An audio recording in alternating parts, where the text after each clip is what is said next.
වනවාසල දුම්රිය අනතුර ගැන හොයන අයට තමයි මේ වීඩියෝ එක. සිද්ධිය අද උදේම වනවාසල දුම්රිය ස්ථානයේදී දුම්රියක් පීලි පැනලා අනතුරකට පත් වෙනවා. දුම්රියේ එක් මැදිරියක් පෙරළී ගිහිල්ලා කීප දෙනෙක්ට තුවාල වෙලා මෙයාලව රෝහල්ගත කරලා තියෙනවා.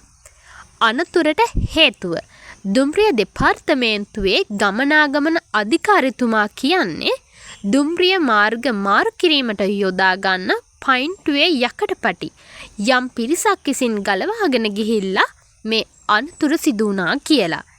පයින්ටුව ලිහිල් වීම හින්දා දුම්රිය ඉදිරි මැදිරි ප්‍රධාන මාර්ගයෙන් පිටුපස මැදිරිය සොයින් බේස් අංගණයට යන මාර්ගයෙන් ගමන් කර දෙවන මැදිරිය පෙරළී ගිහිලා තමයි මේ අනතුර වෙලා තියෙන්නේ.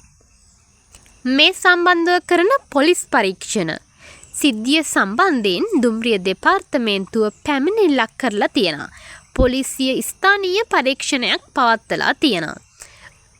එම විමර්ශනවලදී දුම්රිය මාර්ගයේ ඇන ගලවන්න පුළුවන් මත්ද්‍රව්‍ය වලට ඇබ්බැහි වෙලා ඉන්න එක් සැකකරුවෙක් පෑලියගොඩ පොලිසිය විසින් අත්අඩංගුවට ගෙනලා තියෙනවා.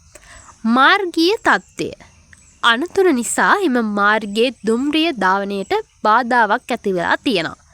මේ වන විට අලුත් ඇඩියක් කටයුතු කරලා සාමාන්‍ය ධාවනය යථා තත්ත්වයට පත් කරන්න දුම්රිය දෙපාර්තමේන්තුව තාම කටයුතු සිදු කරමින් පවතිනවා.